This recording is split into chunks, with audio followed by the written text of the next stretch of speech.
Merry Christmas, Mayor Joel! Ahan na po ta mag-Christmas. For sure, maadto na po kag Manila. Pero i-invite ka sa among house. You can celebrate your Christmas sa amo ang balay, bitaw. Another year, of course. Another Christmas, single. Don't worry.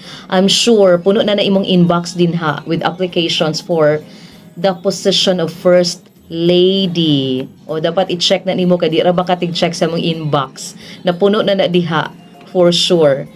Sige, even if you haven't quite realized it yet that you are a catch, char.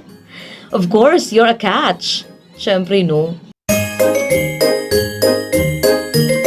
Karon nga Christmas, gi-wish na mo ni Rainy, ni Max, and the whole family. We are wishing you a fantastic holiday season filled with joy, laughter, and maybe a little holiday romance. Yes. And for sure mo na ang wish sa tanan. Merry Christmas!